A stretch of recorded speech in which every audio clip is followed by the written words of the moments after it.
Hello there, everyone. How you doing today? I hope you're all well. Today we're going into r/entitled parents, where they'll make your living situation feel bonita, because they are absolutely horrible people in these entitled parent situations. Now, do a like and subscribe. Maybe leave a comment below, and let's get started. First story. My uncle broke into my house. So, when I was younger, I was spoiled, I'm not gonna lie. I had almost every console a kid could dream of, and my cousin didn't. I would let them play on my consoles when they came over, but never borrow them because I was overprotected of them, which I realized was dumb as I got older. Fast forward a few years, my cousin is older and has a job, so he has his own consoles and everything, but has come to collect retro consoles and games, which I had a lot of. He offers to buy some of them, and I turn him down because I want to keep my memories and potentially pass them on to my kids so they can live in the age of 15 frames per second. And here's where it gets shitty. My uncle, for years, basically makes it seem like my cousin is entitled to my stuff because I denied him from borrowing it when I was still rocking Spider-Man PJs, and consistently tries to pressure me into handing them over. Late 2022, after I've moved out onto my own place and have all of my consoles and games in storage, my cousin, who quit asking about the consoles after about a month, I think, comes to visit, and we're just hanging and bonding when he gives me a housewarming gift, which was an N64 cartridge of Majora's Mask because it was our favorite game. My uncle did not like that. 2 nights later, I'm in bed, sleeping, as you do, when I hear a loud click, followed by a snap. I jump out of my bed, looking for anything I can use as a weapon, and call the cops. I peek my head out and see my uncle's bald head glaring in the moonlights, going through my stuff as quiet as he can. After about 10 minutes of him going through my stuff, the cops show up, and we do the whole questions, and I watch him get put in a cop car and all that. He broke in through my balcony window. The click was the crowbar pushing into the lock. Snap was the part of the window around the window spiderweb. And nothing was stolen, because my cousin asked, I'm not pressing charges, but asking for damages paid. TLDR, Uncle tried stealing a gift and ended up paying $430 instead. Wow, what an uncle. Not the best uncle. Not even a remotely good one. But that is an uncle. Anyway, tell me what you thought of him in the comments below. On to our next story. My mom invoiced me and my sister for the expenses of raising us. Our household always revolved around money, even though my mom made more than enough money and we were not struggling by any means. She complained about every single thing she had to buy for us. And I mean everything. Food, clothes, medical expenses, toys, laptops, and phones, school costs. I mean everything she had to buy. She complained about it. We always knew exactly how much we were costing her. We didn't dare ask for unnecessary things like leisure activities or expensive toys or hobby supplies. We started working very young, and she manipulated and guilted us to give her all the money we earned to pay off what we owed. When I turned 18, she completely cut me off financially, but kindly offered to let me rent my bedroom out for her and sent me an invoice of every cent I've ever cost her, totaling over $700,000. She billed me for Christmas and birthday presents. She even billed me for her medical expenses for the pregnancy and delivery, and wanted me to back pay rent to live in the house from birth. She did the same to my sister 2 years later when she turned 18. We were supposed to pay her back over time, starting the day we turned 18. Both of us were still dealing with a lot of internalized guilt from the constant manipulation, so we actually did pay her for a while. Aside from necessary expenses, our entire paychecks were going to her. We rented out our bedrooms in her house, and she separated her food, cleaning supplies, cookware, and tableware, etc., from ours and charged us to use them. She generously included the use of the household appliances in our rent. It wasn't until I was 21 and my sister was 19 that enough people had told us that this whole arrangement was unhinged that we finally snapped out of it. We moved out together and we have stopped paying our mom, or even contacting her at all. I only have 2 words for that situation in that story. Holy shit. And for our last story of the day, we've got This Isn't a Hire Wheelchair. 2 entitled mothers in one day. I have a 10-year-old son. He's a semi-ambulant wheelchair user. He has a medical condition that makes walking difficult, and the older he gets, the more difficult it is. He can walk short distances, 10 to 12 steps, but then it starts to get painful, so he uses a scooter board. Think square skateboard with caster wheels on each corner to get around the house, and a wheelchair out of the house. He does need his chair, even though he can stand and walk, and he is very independent. Nothing's holding him back. He is also very social. He loves talking to his specialists, and knows all the nurses by names and their pets' names. He is also well known in our local area. The employees in the shops all know him. He talks to everyone. Before I start this story, I should add that his wheelchair is not a standard hospital gray wheelchair. It is electric blue, has Pokemon wheel covers, and rain guards. Armrests have stickers of animals on him. The armrests flip up so he has access to the wheels, and they can look like wings behind his chair. It is very much modified and personalized. It isn't a gray stock standard chair. So today we had our monthly pediatrician appointment. We have been seeing this same guy since birth, so he's like a family friend now.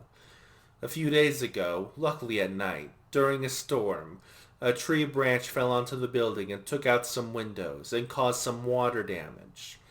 And they've been doing some repair work. So his guy's normal office was unusable, and they had converted another space to use. But this meant going up 5 steps. Our pediatrician is a late 30s, early 40s, chilled out surfer dude with long hair. He came out to the waiting room and told my son about the room change, that he had to tackle some stairs today, or he could have a piggyback ride. Of course my son chose the piggyback ride, with a giggle. After checking with me that was okay, he scooped him up, and off they went. So I parked his wheelchair out of the way against a wall in the waiting room, and followed them in. After his appointment, my son was piggybacked out to the waiting room, and our pediatrician popped him on a chair and left to speak with the receptionist. I looked around, and his wheelchair was gone. I walked around the corner of the waiting room, and there was a child about 8ish wheeling himself around in it. I know wheelchairs are a fascination to kids, and I really didn't mind that he was having a wheel around in it. I find it helps with education and acceptance of kids with disabilities, and how much harder life is for them. Even if wheelchairs are fun, I walked over to him and asked if he had fun wheeling himself around. The child said he had, and I told him it was my son's wheelchair, and that I needed it back now so I could take my son home. He jumped straight out of the chair, smiled at me, and I said thanks, and wheeled it towards my son. All was good until the screech happened. What are you doing? That is my son's wheelchair. He was riding in that. I responded with, "Actually, it's my son's." She cut me off. No, it isn't. My son saw it first. At this point, my son stood up and walked the first few steps towards me. He was getting concerned. "This doesn't belong to the practice. I purchased it for my son. It is his." No, you didn't. He doesn't even need a wheelchair. He can walk. And she turns the wheelchair towards her, but I held on to the handles firmly. I told my son to go sit back down, as I saw this wasn't going to be a quick enough fix for him to keep standing.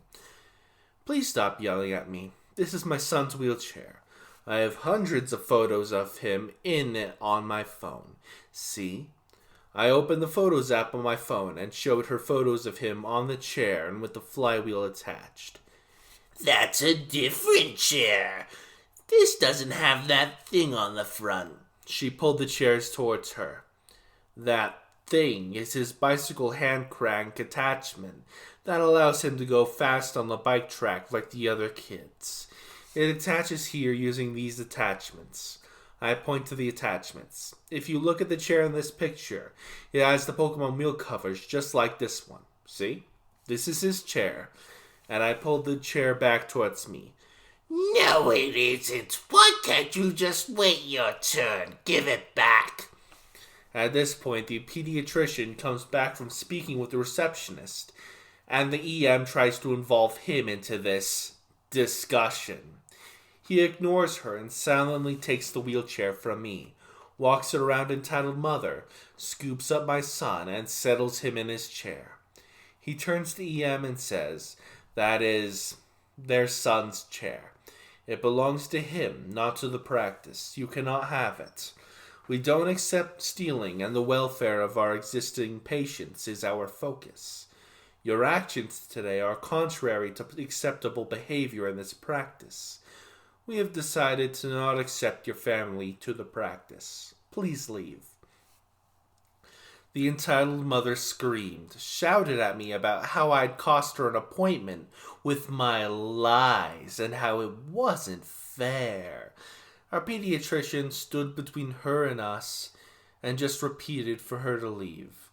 There will be no further discussion, and she wouldn't be seen today or any other day.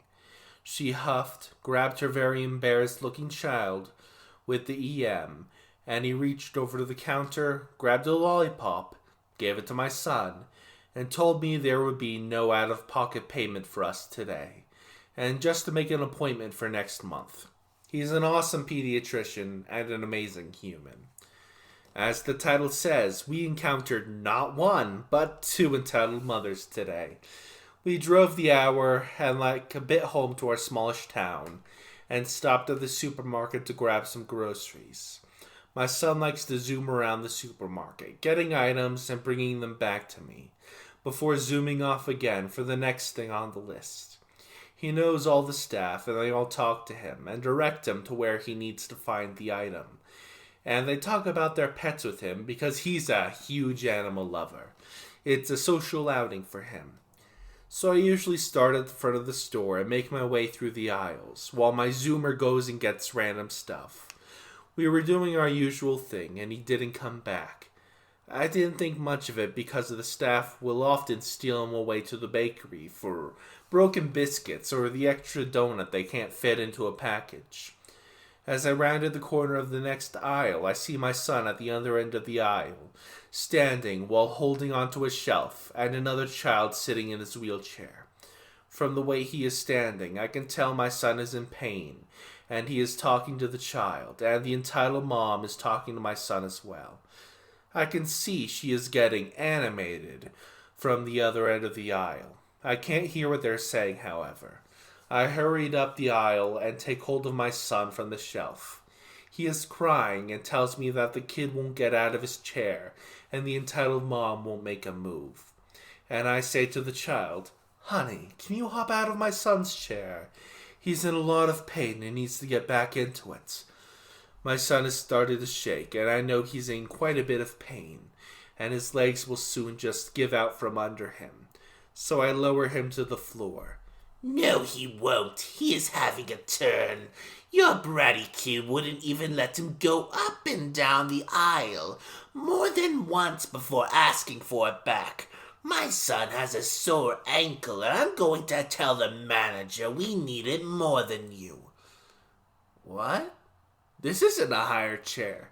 It's my son's chair, I respond.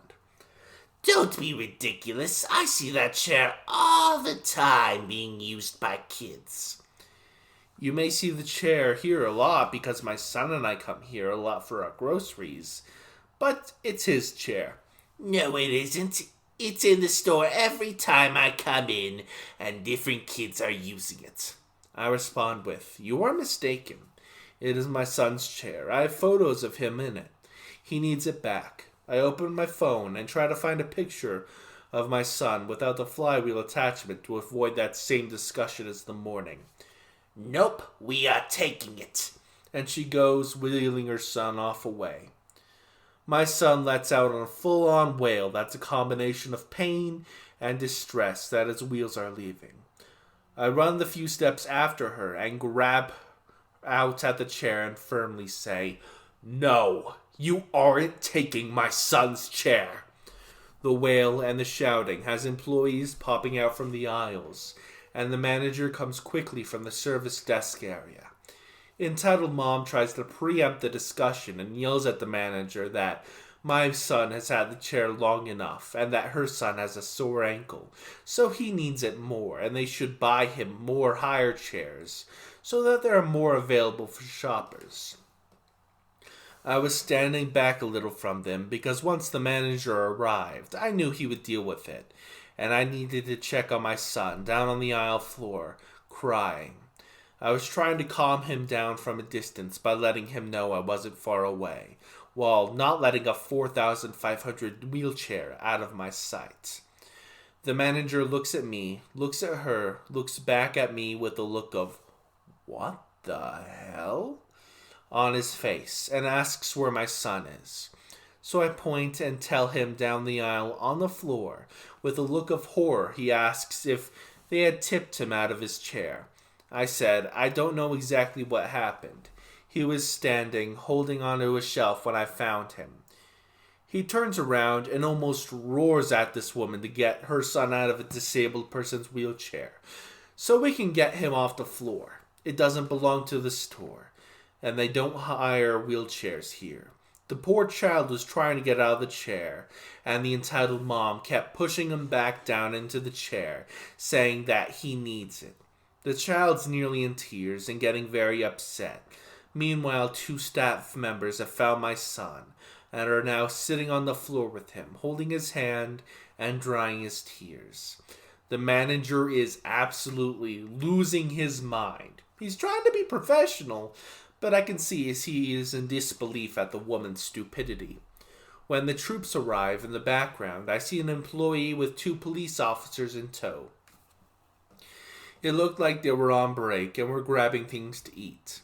The entitled mother turned and was all relieved the police were here to sort this out. The manager, she pointed to the manager and started on with her wailing story. The policewoman shushed the entitled mom and spoke with the manager, who explained that my son and I were regular customers. He knew us, and this was my son's wheelchair. But entitled mom insisted it was a hire chair. My son was currently sitting on the floor in the next aisle, and entitled mom wouldn't let her son get out of his chair and insisted he used it. The male officer walked forward and looked down at the aisle at my son and nodded at his partner. The female officer very firmly told the entitled mom to get her child out of my son's chair immediately or they would arrest her for theft. Her child again tried to get out of the chair, and she pushed him right back in it again. The officer pulled the wheelchair back and asked the child to hop out, and he immediately did. The entitled mother wailed. The officer then turned the wheelchair around to the male officer, who walked down the aisle with it. I don't know exactly what happened next, as I was getting my son back into his chair and calming him down. The assistant manager took us back to the manager's office, so we had a quiet space. She got my son some water so he could have some pain medication, and in about 20 minutes he was fine. He told us that he had stood up and walked 2 steps forward to get something off a higher shelf, and the other child jumped into the wheelchair and asked if he could ride it up the aisle and back. My son said sure, thinking the kid would just get up immediately and he could get back, but entitled mom would not let that happen. He started to cry again, and I told him he was very kind to the little boy and to not let entitled mom ruin his day. After a while, the manager came back into the office and said the woman had been banned from the store. The officers escorted her out after he had issued her with the banned paperwork. He said she had been causing trouble in the store for a while now with her Karenness, and they were glad to see the back of her. He apologized profusely for what had happened. When we left his office, we found that our shopping was all bagged up and ready for us to go. They had taken my shopping list from the trolley, finished my shopping, checked it out at no charge, and bagged it all up ready for us. When we got home, there were a few extra treats in the bag for my son. The icing on the cake is that our town only has one supermarket. The entitled mother now has to drive 45 minutes to the next town over to shop. I hope this teaches her a lesson, though I suspect probably not. And that's the end of today's video. I hope you all enjoyed. Remember to leave a comment down below, press the like button, and subscribe. Maybe even turn the notifications on. Check out my playlist over here, and I'll see you next time.